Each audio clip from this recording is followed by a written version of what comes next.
Voilà, fidèles téléspectateurs de la radio-télévision nationale congolaise, la chaîne mère, la mère de toutes les chaînes appellations, bien contrôlée. Fidèles téléspectateurs, bienvenue dans une commune à une autre, ce navire qui vous permet de sillonner la République démocratique du Congo. Cela veut tout simplement dire que nous vous apportons sur un plateau d'or toutes les communes de la République démocratique du Congo. Toem Sakibino, Totier pose la commune Yanjili. Nous sommes passés par la commune de Matete, nous sommes passés également par la commune de Limete, mais pour l'instant, indépendance oblige, fidèles téléspectateurs, nous sommes dans la commune de Kasavubu. Ah oui, cette commune qui porte le nom du tout premier président de la République démocratique du Congo, j'ai cité Mbutankasa Joseph Kasavubu, n'est-ce pas? Kasavubu avec son hospitalité légendaire, Kasavubu avec toutes ses réalités, Kasavubu également avec ses embouteillages, parce que les embouteillages à Kinshasa, fidèles téléspectateurs, vous nous prenez en cours, c'est une commune à une autre, je vous souhaite la bienvenue.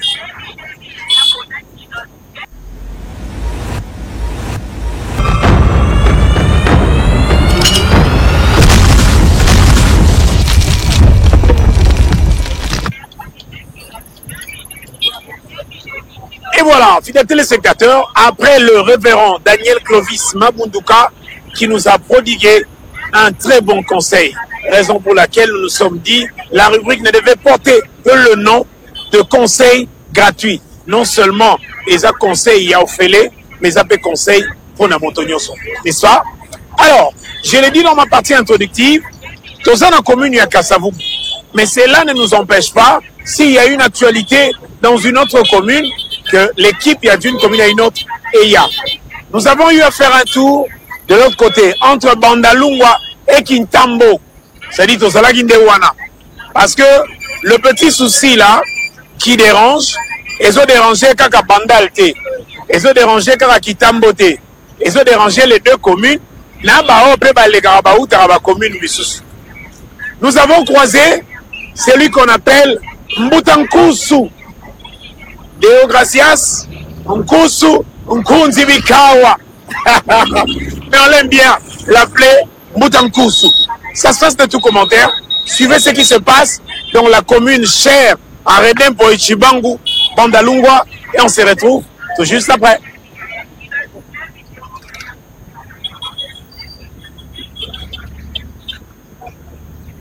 Fidèles téléspectateurs de d'une commune à une autre, bonjour et bonsoir, selon l'heure à laquelle vous êtes en train de suivre votre émission qui vous fait sillonner ici en République démocratique du Congo, c'est-à-dire nous vous apportons sur un plateau d'or les communes de la République démocratique du Congo.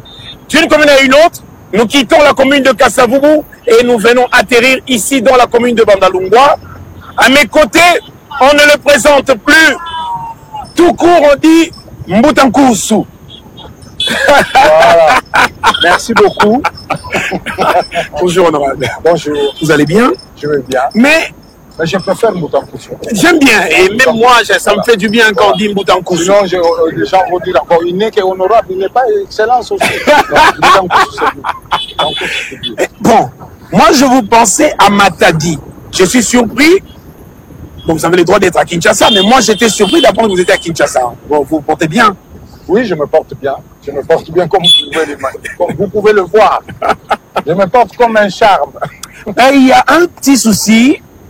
Et comme c'est d'une commune à une autre, nous avons l'habitude de joindre l'utile à l'agréable. On s'est dit, moi souci est Zali, mais comme Mbutankusu, Azoleka, pour moi, il y a Kinshasa, Azoleka na Kinshasa, mais et l'autre moko est attiré attention naie. Oh peut-être biso bato tozozala awa mingi mingi to monité. Mbutankusu na to beta solo. Qu'est-ce qui se passe?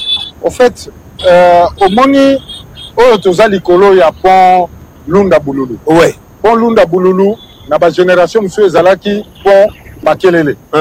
Alors, on a ces pont oyo. Ba mai nyoso ezotambola on a kitambo les eaux usées. Donc mayo batu basaleli. Kosukula basani et tout ce que vous bakosukola nzoto. oyo nyonso boyebi ntango ezoya eza kose retrouve na se ya pont oyo or normalement fo eleka mais yango ezoleka te evandi donc ezali ekomi omoko neti stagnante et malheureusement ezovanda na nzela donc ezali komema na zelo oyo ezoya eza kosalaka bavéhicule ezokangama soki ezali kaka bavéhicule kokangama toye tolongoli mabele sapa mais ezoprovoke à partir ya ba 16 heures déjà komona embouteillage monene ezali ebimaka ti bakomoriko embouteillage mosusu ezali ekoki kokoma ti na 80 jours simplement et puis na stationnement campagne parce que n'oubliez pas ozomona magasin wana ya monene nga natangaka na ngango parce que eza ya mwana mboka moni shop wana devant moni shop bazosala misala mpona kokoma ti ti na stationnement campagne donc soki ozwi bato moyen bamata eza te bazoya awa na se bato bauti file bazoya awa donc embouteillage moko esalamaka awa papa eza ya kosakana te nga navandaka na likolo na météo et nalobaki non tokotika yango boye te il faut peut s'impliquer déjà avant l'élection ya 2023 na décembre nga moko na yaka na commune ya Kitambo mpona kutana na mama oyo akomi lelo mama député na pesi d'ailleurs mbote mama Pepito Kilana à l'époque bourgmestre ya Kitambo ngabe est-ce que tokosala eloko moko awa te tosololaki onga na ye tosololaki Dieu merci lelo akomi député national alors mokona ntango na banda koleka esalinga supasi na ye na sombi motopompe na ye tosali mosala na bana malheureusement na butu wana le 11 juin mbula ebeti le lendemain tozongi tosali neti tokure mwa moke tozongisa terrasse oyo ezoleka na se ya pont mai le lendemain bakangi terrasse wana ozomona ngo awa na likolo ekitaka na baescalier oyo eza Jean-Guy on peut déjà voir bato bakweyaka wana ndenge ozomona ngo wana moto asi apanza na elongi wana alors ntango ezosala bongo na ndenge collecteur eza bouché yango wana ezozonga wana mai mosusu ezouta na avenue oyo eza parallèle na avenue Kasavubu ya mal ezouse aussi ezoya yango moto moni ezovanda wana donc malgré eloko tosali na motopompe donc il faut motopompe etikala mais en même temps babundaka mpe mais mosala monene awa ezali il faut basala curage awa toza pembeni ya génie militaire basala yango en tout cas nga nazosala yango en simple citoyen et d'ailleurs le ministre des Travaux publics ya ville de Kinshasa monsieur Chilungu aza au courant et mon frère le gouverneur Lubaki aza aussi au courant on a préféré à Robin Lubaki bon à Congo c'est normal le gouverneur Lubaki il est à Zabaza au courant et tous ça là donc bazo ça dans ba côté misusu d'ici là beaucoup monde bango c'est fait vraiment en toute simplicité et fraternité. Jean-Guy on va bouger parce que il est question de joindre l'utile à l'agréable, c'est-à-dire awa et siga cauchemar et bandit. Donc les eaux usées, on va faire les eaux usées. Bato nyonso bazo sukula kuna, basani, banzoto, tout ce que vous voulez. Mai wana ezoya. Normalement il fait kota kuna et communiquer na ngambo kuna. Wana mbamuka eke na ngambo kuna, eke na rivière Makelele. Mais malheureusement tango ezokota wa, bokomona ndenge ezosala douche. Et ça dérange même les piétons. Les autres les piétons, tu vas déranger Mayoyo, mais Mayoyo il aime déranger les piétons. Normalement, l'autorité, il y a commune, parce que nous sommes dans une commune. Il faut ça la bango passe, il y a une population à bango. Donc là, azo soit douche, sans racine na soit douche. Batuba quoi yaka awa devant moi un petit est tombé. Aux hommes on a parti au news. Les a très glissantes. Voilà les mises au coin.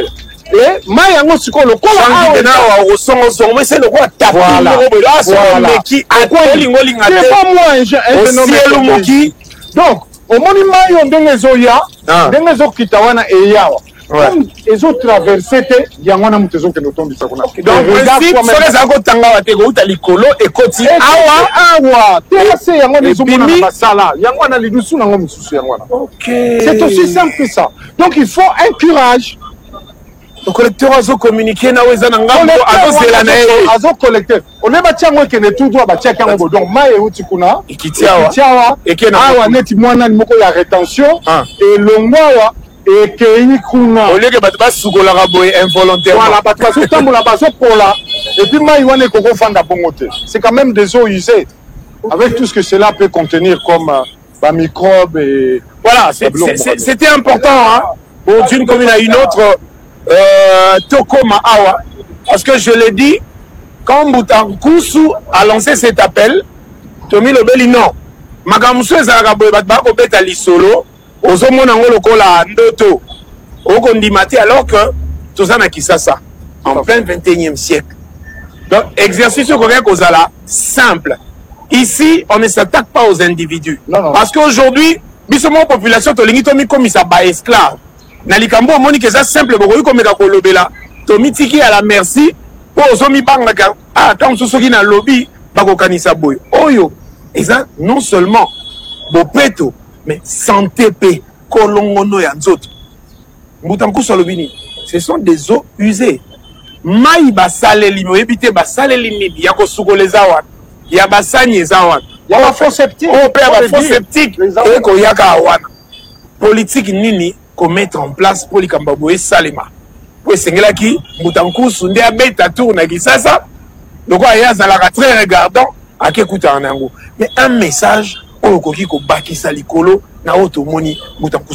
Non mais nazaka un message moko. Ce qui me réjouit, c'est que tant on a lobé au ministre à travaux publics, il y a Kinshasa, M. Chilungu, et ça n'y est pas cité. Ah bien non, ils ont contribution, nous comprenons. Voilà. Maintenant, nous sommes pris par les inondations. Voilà. Mais rassurez-vous, d'ici là, dès que nous avons un temps disponible, nous parlons d'abord aux urgences. Et d'ici là, Togoya, mais ça là, il y a bon monaki. Déjà machine. Donc, tout ce que je peux dire, c'est qu'effectivement, dans ce là, l'autorité de la ville de Kinshasa, autorité communale à s'impliquer. La commune, elle a pas moyen méditer.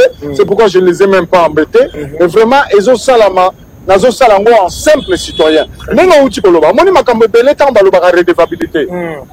Les lois, ils ont des députés. Population, ils ont un pouvoir. Sans population, ils ont la députée. Gouverneur, ils ont un pouvoir. Grâce à la population, oh yo, après ça qui. Voix na ba député pour ba soutenir parce que tout ce que gère le gouverneur ça va bon on a biso donc eza et nous comme que moi je le dis sincèrement je pense que Kinshasa lelo ndenge ezali nazo le bango ba yebinga na zalaka provincialiste et je le dis vraiment calmement Kinshasa peut toujours avoir un gouverneur mais il faudrait qu'il lui soit adjoint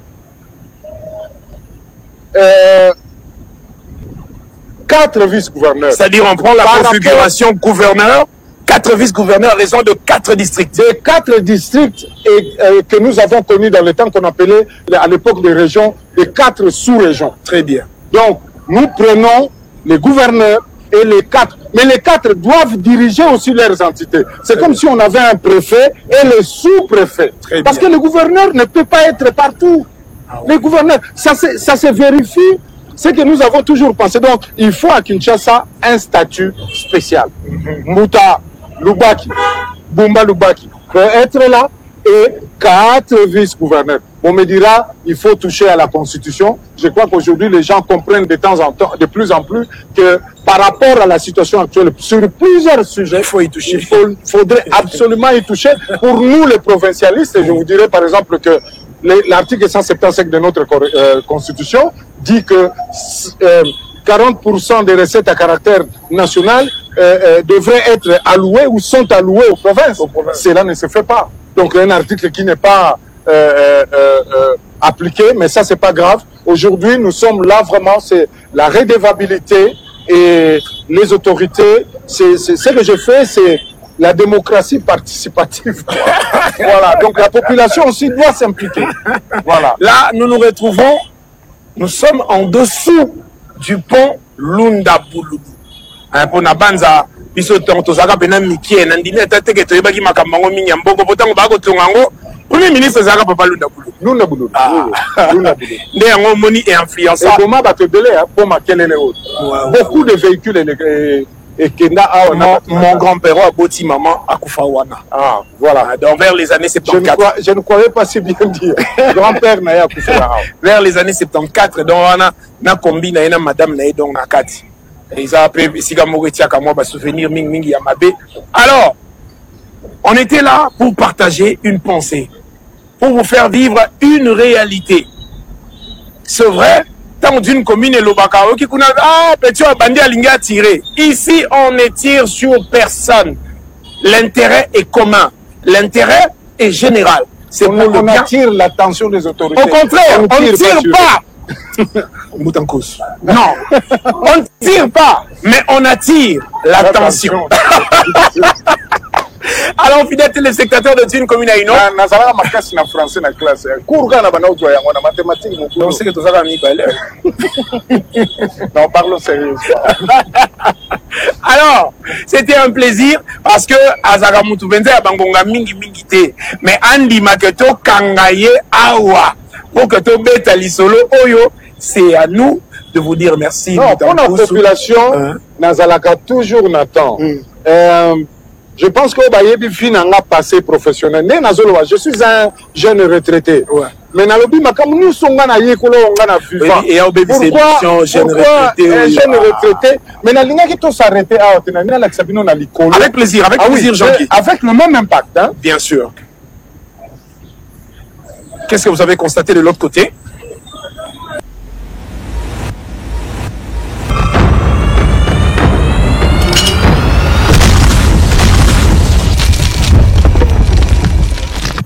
Voilà, c'était là le Michael Jackson de la commune de Kasavubu. C'est-à-dire, commune na commune, ezarana star nango. Commune na commune, ezarana icône nango. Biso tozi moi ngolu, tu es na commune, il y a excellence fine masombo mpoi. Tokutani pe na Michael Jackson na ye. Donc tu es pas quitter excellence fine, azarape na Michael Jackson na ye. Bino mo bomoni ba talent, bomoni démonstration, puis bomoni notion, bomoni pe connaissance. Alors, merci beaucoup à Jean-Guy Tseka et à Gertrude pour ce reportage. Parce que chaque fois que tu as commune, tu as Michael Jackson. C'est-à-dire, ici, dans la commune de Kasavubu, tu as découvrir Biloko, Moko. Je l'ai dit dans ma partie introductive que Kasavubu est Bimisi Batuebele sur le plan sportif. Dans le domaine sportif, particulièrement dans Lissano Ndembo, topé dans le football, et ça n'a combo moko ya munene. Bien que tu lobby désormais dans chaque commune on va nous présenter un tableau oh to tsiri bino bilongi na bango nyonso bo banda ko yeba kata moko mais na Lisano ya Ndembo moko ya ba poussa ki kombo ya Kasavubu mosika c'est Santos Muntubile Gele Dinanga bakisaka ditunga osukisi lobby le vieux Jalma, autrement dit Obama. Donc, mon tout le monde va présenter les sous-soutés. Yé, à Gobete la biso li solo, il y a Kasavubu na bango. Oh, bango va coller là qui. Oh, peut bailler qui n'a qu'au pousser les sous li colo. Couleur, il y a commune na bango. Ça se passe de tout commentaire. On va suivre Santos Muntubile, Jalma. Ça se passe de tout commentaire. C'est parti, Jonathan.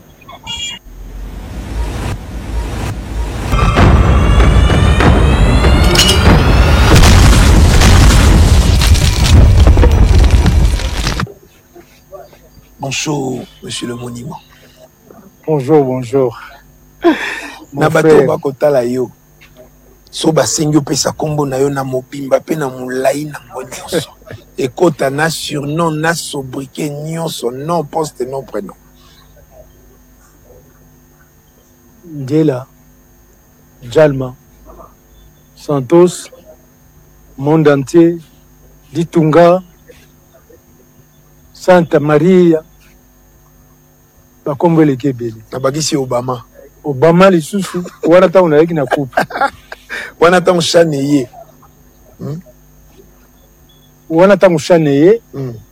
Pour na bandaki na Jalma. Après komi à Obama. Après ta unaweki na coupe. Et Yesu suono to pese kaka Santa Maria kaka. Donc voilà quoi bakombo le kaka. Na yoka même juna mbafuso ga longwe na Santa Maria benga ko Santa Bara. Évidemment, Santa Bara.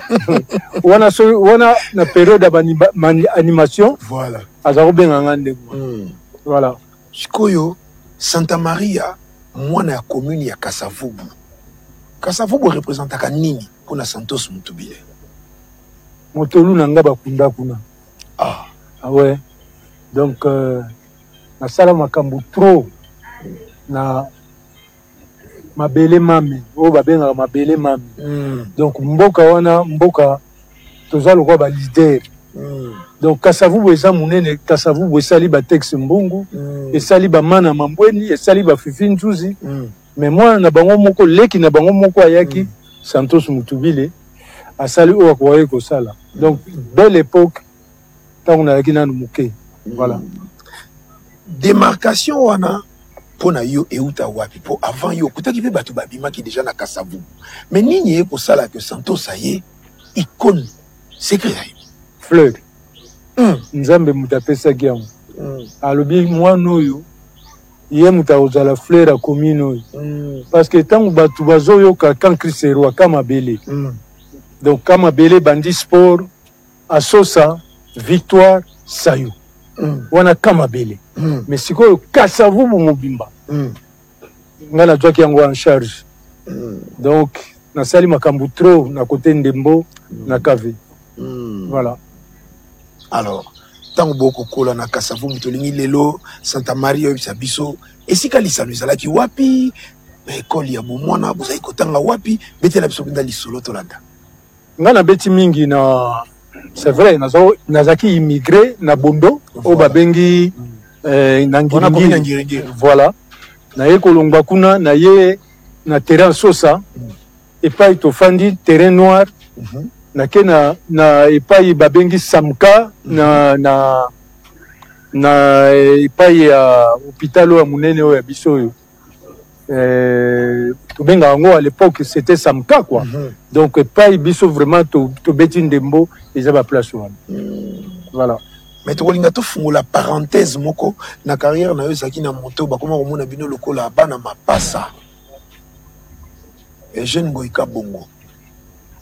Nini sala d'abord comme ça na wana complicité wana na terrain et relation na bino bandaki wapi pe bandaka ndengeni. Non to c'est vrai que na beti na jeune na zaki na plaisir à trop azaki avançante ngana eba ko pesa passe.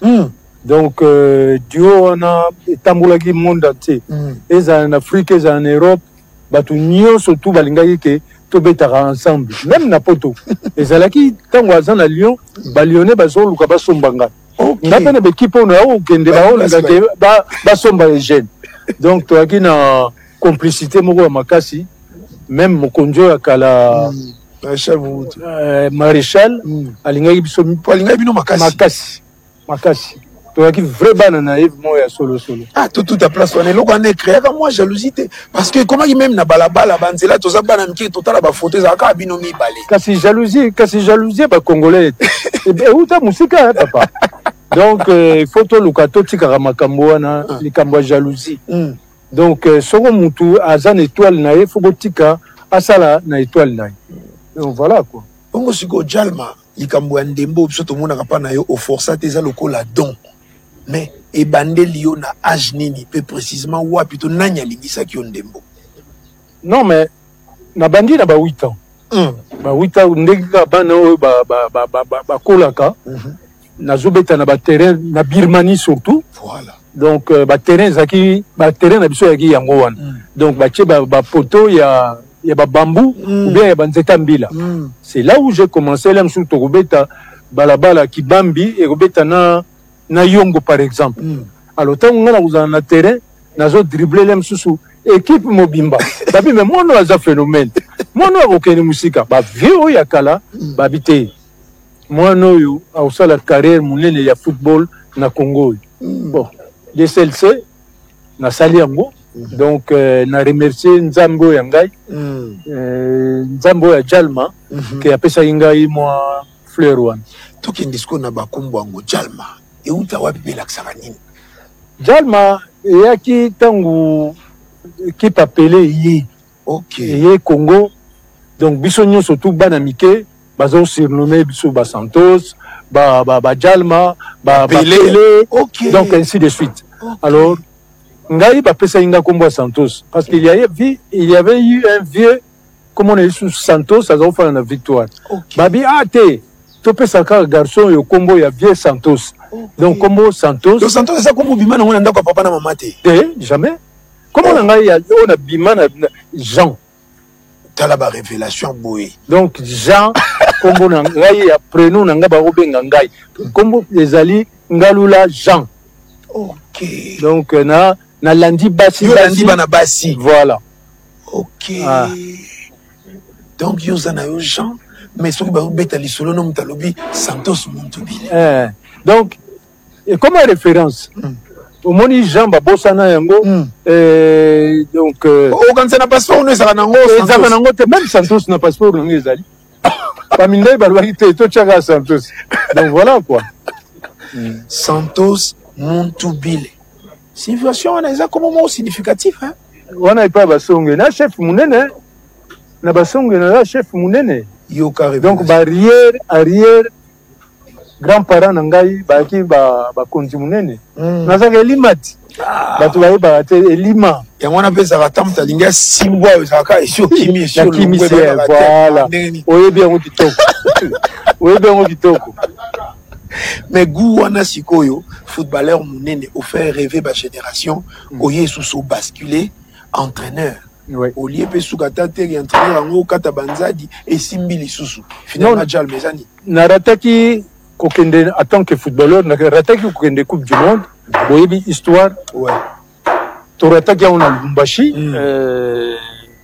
mais nazaki ne liki na lobi non coupe d'Afrique tokendaki na Maroc ezaki sûr que to le cas parce que balongo la bisoté ba éliminer la bisoté ezaki par tirage au sort bato ba comprendre raté mais na yeko lobana bina kotika boité faut na pesa mboko yo mwa coupe ya omoni na kendaki chan na du coupe na ye nango na pesi kongo nanga mboko nga na lela donc mboka soki eza na ba trouble na lela kamiko nyonso donc na yoka mawa na bi me mboko ya nzambe nzambe mutatikela biso terre yo bon comment ils ont kende boye et ça la ranga pasi donc nazali mona mboko l'air wana à l'époque mundela solo baketo changer ba nationalité na boya na mutema ba minde balbi mbongo yango changer na bina bango pas question ti lelo yo naza na passeport ya ba congolais naza na passeport ya ba anglais te